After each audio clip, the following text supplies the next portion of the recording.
So, welcome back to the Iron Legion Forging Better Humans podcast. We are here today with Mike Oliveros. It's probably one of the toughest dudes we've got here in the gym. You're going to find out. I mean, he looks massive, but you're going to find out what that, there's a lot more to it than just bulk size, right?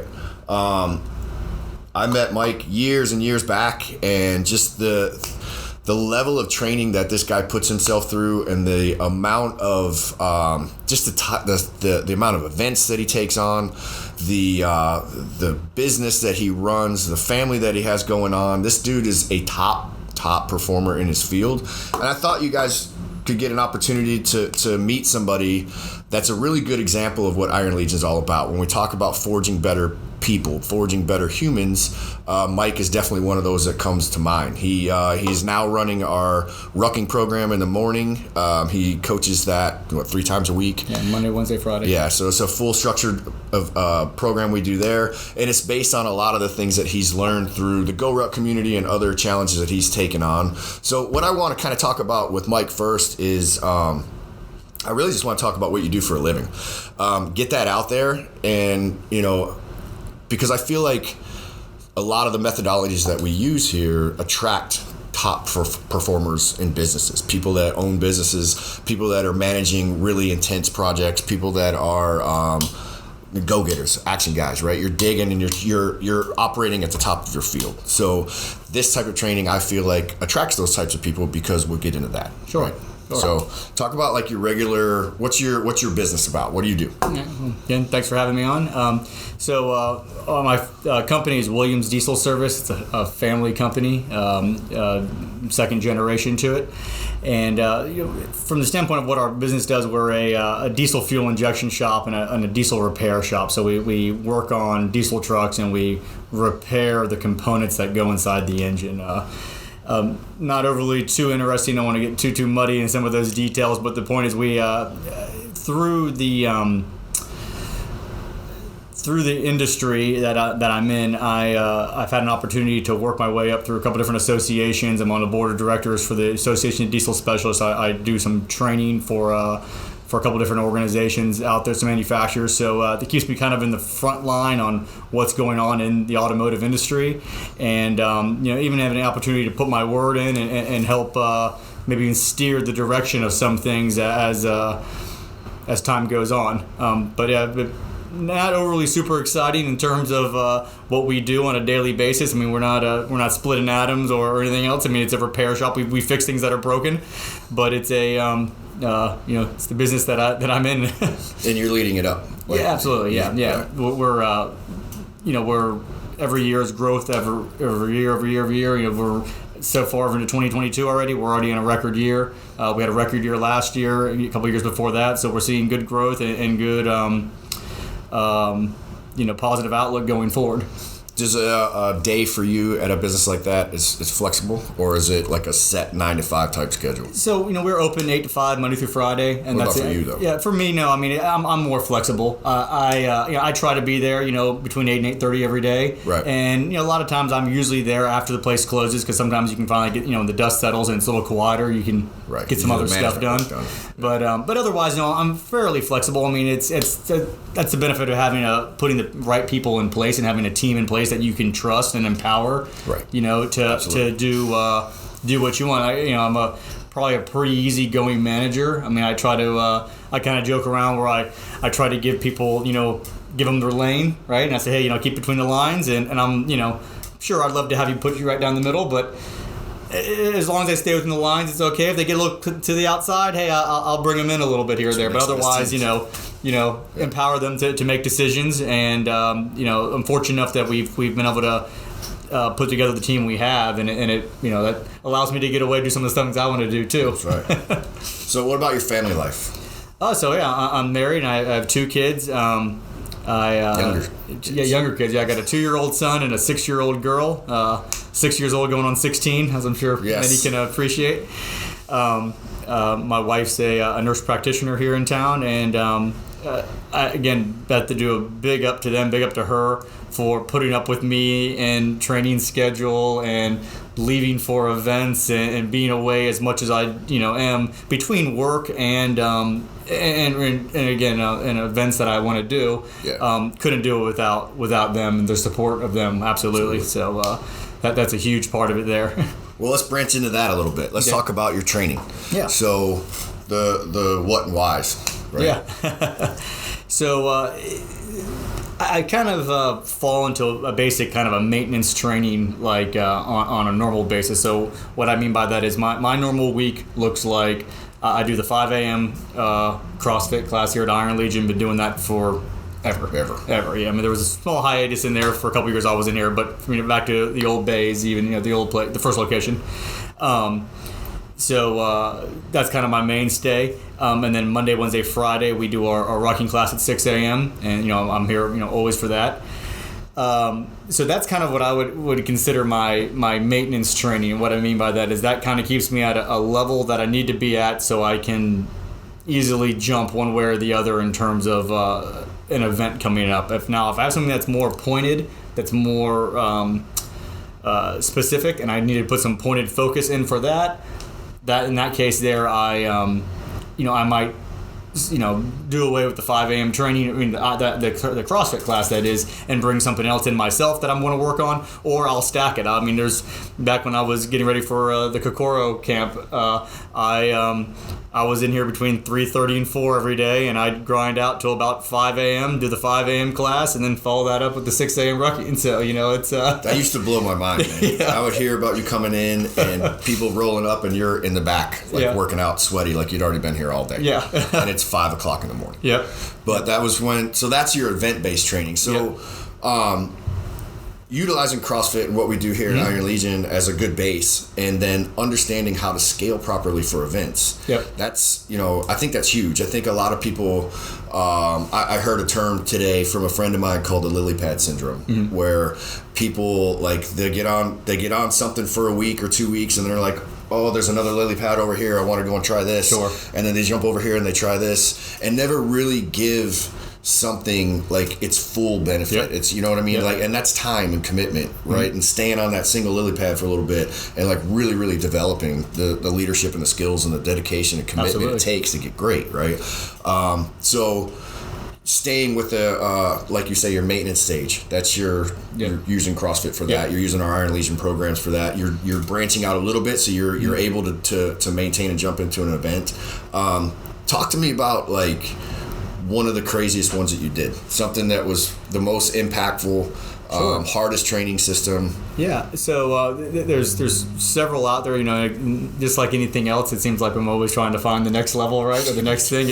It's kind of the gateway drug of fitness or endurance, and that's really where I'm at. For people that know me, it's I'm big on that. Anyone can work out for an hour, but can you do it for 12 hours, 24 hours, 36 hours, 50 plus hours? That's where that goes obviously well beyond the physical, and you're into the mental, and that's the part I really enjoy is the mental grind.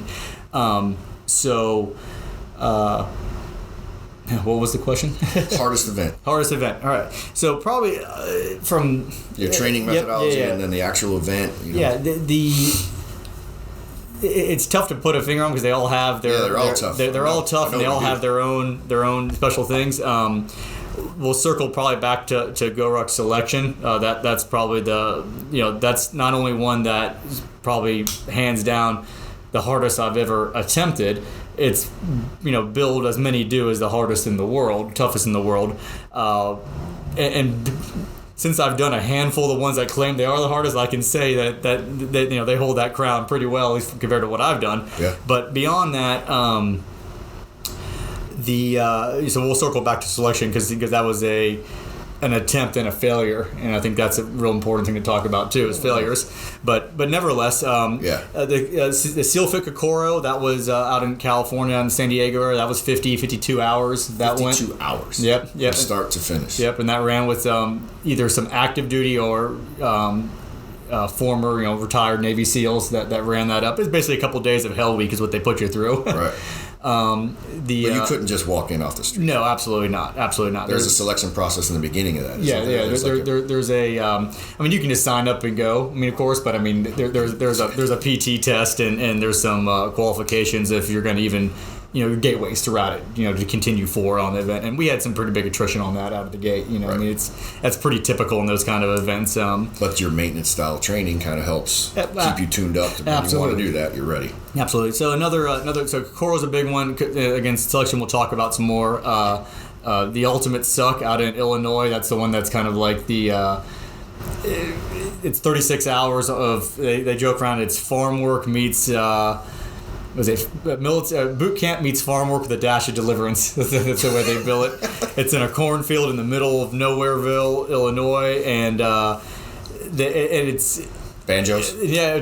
I'm not surprised I didn't hear any, but it's everywhere from rucking to running to Highland game stuff to strongman stuff to shooting guns in the middle of the night, throwing hatchets, bow and arrows, chopping wood for splitting wood for hours. In fact, when I was training for that, I went to your house and we split wood in your backyard. Yeah.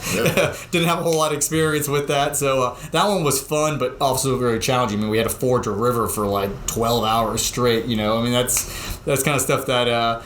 Again, anyone can work out for an hour, but if you ground away at something, for 12 hours, that really separates, some people there. But there's other ones. Again, they all bring their own unique thing to it. I mean, I've done a 24-hour ocean event where I swam in the ocean. I mean, that was. Oh my God! When you told me about that. Yeah. I mean, I was a mile offshore all night long, swimming, in the pitch black of the ocean.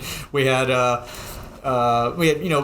You weren't just wearing bathing suits and a bunch of kayaks right next to you. Like, it was legit. No, you were bathing suits. I had a ruck on. The ruck had our gear and supplies in it, so it wasn't like a specific weight. Right. I did have a small trash bag with some air in it to help some buoyancy on it. You were in fins, so that was a plus. But the event organizers were in kayaks in the immediate area, and they were all covered in glow sticks or chem lights, and as well as one on you. And all night long. That was when I came ashore finally on that one.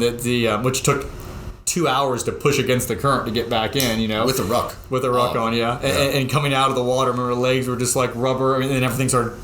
Cramping and everything. Probably swallowed 2 gallons of seawater throughout the lake, and then you're trying to eat a goo or whatever, and you're taking a mouthful of it. It was awful, but it was one of those things like how many people swim in the ocean all night long. Right. A few people on a Titanic. Yeah, exactly. There's been a few here and there, but so it's things like that are probably some of the more challenging ones. Again, we were talking about it just a few minutes ago before we started about the Fort Bragg event I do every year in North Carolina that GoRuck puts on. We did a 36-hour version or 40-hour version this past year, and it was in the mid-20s and freezing rain the whole time. How much sleep do you get in a 40-hour event? Very minimal. Very minimal. I mean, you might be able to grab a cat, 20 minutes here, 15 minutes here, maybe, but I've done it before where I've had nothing. And being able to operate with no sleep. You're a guy who owns a diesel shop in Ocala, Florida. Yeah, exactly. You know what I mean? Like, that's huge. I feel like for myself, having events like that, like obviously maintenance, like you're saying, so you can do them, but signing up for them, engaging those events, and putting them out in the future are great goalposts to make sure that you keep your fitness. Absolutely. Right? Because you never want to go to that thing being the guy off the street that's never done anything. Absolutely. So, using that as something to train for, and then utilizing the systems that we have here at the gym, plus some. Yep. And any time that we can help, we've always... Oh, absolutely. I love doing all the creative shit with you and coming up with different ideas. So, I feel like having a goal like that, so let's say it's your Fort Bragg event or the Ultimate Suck type thing, putting that on the calendar and knowing that I have to perform when I get there, that drives you, right? 100%. Yeah. 100%. That's a huge part of it. Kind of keeping that carrot dangling out there. You're always trying, again, maintaining, but when we start getting closer into the thing, you start putting more pointed focus, but that carrot's always out there. Right. I was talking with someone not too long ago about events and about, keeping goals, and it's, you got to have a goal, right? You got to have something. And it shouldn't be... To me, it shouldn't be superficial. It shouldn't be, look this way in a mirror. I mean, that's great and all, but that's secondary. That's secondary. I mean, it's the big thing is, accomplish things, do things you want to do, whatever it be, in fitness or in life or whatever. But, you have the goal out there, but set great goals and make sure that they're achievable. I mean, it shouldn't be that, everyone wants to be an Elon Musk or a Jeff Bezos. I mean, those are goals. Let's set something that's achievable and go for it. Put, why not? If it be in fitness or in life or in business or in family, put everything into it. I mean, why not? What's the point otherwise, right? Yeah. I mean, that's the whole thing. So,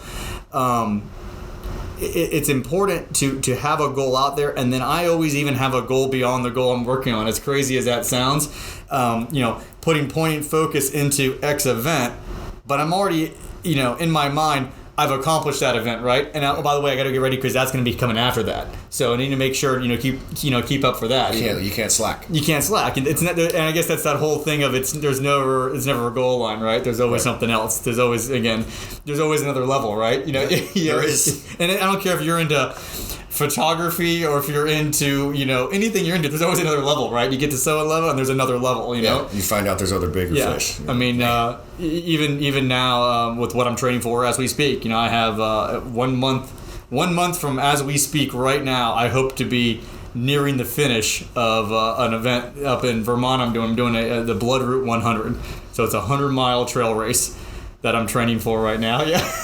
How fast are you gonna get that done? I have 38 hours to complete it. I'm gonna shoot for 30 hours. That's cool. Which will put me right about this time 1 month from now. It starts May 13th up in Vermont. So I'm gonna push for the 30-hour mark. But nevertheless, again, I'm looking at that, but I already got my eye downstream from things beyond that. Right. So it's like, all right, cool. I gotta get this done. To stay driven. Yeah, to stay driven, exactly. Because otherwise, you get into that wayward area. And I'm not saying I don't take breaks. I mean, I'm gonna finish that and never gonna run again. Right. I can tell you that. For a while, anyway. Yeah, it was for a while. But gonna back down and recover. But it's you got to have the next thing out there, right? Because otherwise, what's the point? It's yeah, you can't Al Bundy life. Like Al Bundy's had the one high school football touchdown, and that was it. And then he talks about it the rest of his life. And 4 touchdowns in one game. Yeah, I mean, he did a great job, but that's all he ever had. Turns out you can actually do more. That's right. So when you came here, I'd say I met you 14, 15 years ago. Yeah, 14 or 15. Yeah. You signed up at the gym. Yeah. Did you do stuff like this when you signed up at the gym? Now I know you're a motocross or a bike racer. Yeah. But outside of that, nope. So I didn't have anything. I, in fact, was probably poor on fitness showing up to Iron Legion. In fact, me and my wife were engaged. We had our wedding in 4 months. I was like, oh, we better get into shape, kind of thing. Yeah. Which I hear very often. Yeah, that was really again, the goal. I'd piddled a little bit in college, and I did, did the Globo gym thing and all that. But again, you're all on yourself, and there's no one pushing you, and there's no one. There's just, again, I'll the lily pad. I'll try one of these for 5 minutes. All right, let's go do a couple of those. All right, cool. I guess that's good. Changing it up. I think I sweated. I think I sweat for that few minutes, right? But so we had some. We had started a adult soccer league here in town, and I remember that vaguely. Via that, I met again based on some friends. Hey, you should come join the soccer league. Yeah. And after we joined, actually, Adam and Kelly were on the team, and Franklin were on the team. Franklin. Yeah. So a couple, old head coach and a couple members, and. They didn't. I don't know if they so much pitched it on us, but we heard them talking about it, and we knew we were kind of completely outside. We didn't speak this language at all. What they were talking, so I think actually even my wife's encouragement. Hey, let's go on over and try this CrossFit thing. And I had heard the name, but I had nothing else, no knowledge of it at all. Right. And almost immediately I got hooked. I put it this way: the very first class, I still remember it. We came in. I think we did a foundations thing, and then the very, very, very first class I ever showed up for, it was a 6 p.m. class, 5 p.m. class, and it was Fran. Yeah. Yep. And I remember Steve Wingo took me over to the first bay, and he gave me, it was either a 35 or a 45-pound empty bar. Yeah. And I had 2 bands, one for each foot, strapped up over the pull-up bar. For the pull-ups. And it took me something like 20 minutes to finish that workout. Yeah. You know what I mean? So that was day one. That was a hell of a workout. That was day one. It still is a hell of a workout. It's still a hell of a workout. Not one of my favorites to this day. No. But I can do it quicker than 20 minutes. That's for sure. That's that mystical science behind the 21-15-9 thrusters and pull-ups, man. It's just nuts. But nevertheless, so that's how it started, and then I got this hook to going in. I think I was only doing 2 or 3 days a week, or 3 days a week, and then it got more, and then somehow just based on our life schedule, me and my wife, I started doing the 5 a.m. class, and that was kind of it for me. Like I love the idea of being the first one in, working. Everyone else just walking in like, hey, we've already been working for a while. I don't know, just like that spoke to me. So obviously that stuck. that's. So when you took on your first challenge, your first race, when was that? So probably 16 or 17 was the first time I ever did any real event. I think I maybe did. Even the OCR race that we all went and did, Spartan race in 16 might have been one of the first things I even went and did. Okay. When all of us, it was a Spartan Super, and so that's one we did a super. Yeah, it was in, as a group. Yeah, and that was probably one of the first things I went out and did. And again, that was probably, and in fact, it is what it was. Because at that point, it kind of clicked on me. It resonated like, hey, let's go use our fitness. Let's just not come in here and work out. Let's go use it. It's great to come in and put up whatever on the whiteboard. I had a fucking highlighter. Yeah. Go ahead. Yeah. Well, exactly. It's great to come in and be really good at the gym, but if you're not going out using it, what's the point? Right. So that was it. Kind of clicked right away for me. And somewhere in there, Bullard and I he was already rucking, Ted Bullard, and he was talking about, hey, we should start doing rucking. So what we started doing, because he was doing 5 a.m. as well, we'd park at the Walmart over here by Easy Street I remember. Yeah, at like 3:45 in the morning, and we'd ruck the 3 miles from there to Iron Legion. We'd do the 5 a.m. class, and then we rucked back. That's what we were doing. That started it. That started it right there. And there was some challenges in there we had to get through. I had a little injury, not necessarily to that, but in general I had to work through and but that's okay. I mean, it's a good example. Just you always come back stronger. Even. Yes. And but you can't give up. I remember you told me that even when I did get hurt, not necessarily CrossFit related, just lifestyle related. Remember you said you need to get up here. I don't care if you're not even working out. You need to be up here and being around people. You can't be sitting at home feeling sorry for yourself. Be part of the energy, man. Yeah, Part of the group. Because and now, I mean, my numbers are higher than they ever were there. Obviously I've done a million things more, and that's almost just it's just a scar, right? Yeah. You look back at it, it's all it is. Makes you who you are. Do you think that all of that type of training, those styles, the events, all that type of stuff, does it make you, do you feel like it translates into your day-to-day? Like when you're walking around, your confidence levels, your strength levels, when you're running your business? Sure. Going to meetings, flying around the country, like all those types of things, do you feel like your training styles, your training methodologies, your planning for events, is that it's actually who you are versus like I'm this person and I'm this person? Yeah. No, it's not two separate people, right? It's usually it becomes who you are. Of course, no, I agree 100%. It completely translates into the real world. Life's tough, right, everybody? I mean, it's very life's tough. Things suck, and everyone gets a different hand. And I feel that it makes life a little easier in a lot of ways. When you do hard things and you're stressing yourself, your mind, your body on a continual basis. Life isn't too hard. What I mean is I have challenges just like anybody else, between work and everything and life and everything, but you kind of take them in stride a little bit better because you this isn't that bad. It's only going to be temporary. We're going to get through this, right? It translates to me completely. Life's not as hard when you consider you're putting yourself through terrible things on another basis. Whether it's a 2-hour grinder in the morning or it's a 40-hour grinder. Yep. At an event, all right, you've been through some pretty nasty shit. Sure. There's not a lot that the normal world can throw at you because you've kind of created that steadfastness, fastness. You know that you can get through this type of shit. Yeah, absolutely. You've been in physical and mental spots before that you've challenged and decided to put yourself into. That way it relates into your day-to-day so 100%. That you can move through your day-to-day life better, stronger. Yeah, I agree 100%. So. Yeah. Those kind of things, again, it's funny. I was having this conversation with somebody on one of our rucks recently. That you kind of turn around and look back at it as it's hard to remember the bad times when you look back at it, right? I mean, you knew there were bad times, you knew things hurt, but when you think back at it, well, how bad did it really hurt? I mean, I know it hurt, I know it sucked, but you remember the good times, right? The good times when you stick, the epiphany, or not epiphany, the elation when it's all finished. Those are the things you really hold on to. The bad times was where the growth was done, or the painful times where the growth was done. But when you look back at it, was it really that bad? I mean, I know it sucked, it hurt, but I mean, I got through it. It was always temporary, right? Right. It never lasts forever. Right. It makes the good times that much more sweeter. Absolutely. Yeah. Absolutely. And it's fuel. It's fuel for the next time things get tough. Next time things get tough, you can lean back on those harder. Been here before. Been through there. Yep. I had this conversation with someone the other day, talking about you hit that wall when you're working out, right? You hit that. Everyone hits that same wall, and you hit it, and everyone comes for different times, of course. But where you don't want to go any further. Why am I doing this? Why am I pushing? This hurts. My legs burn. My lungs burn. My arms hurt. This sucks. But all you have to do is just outlast it for a second, and it's behind you.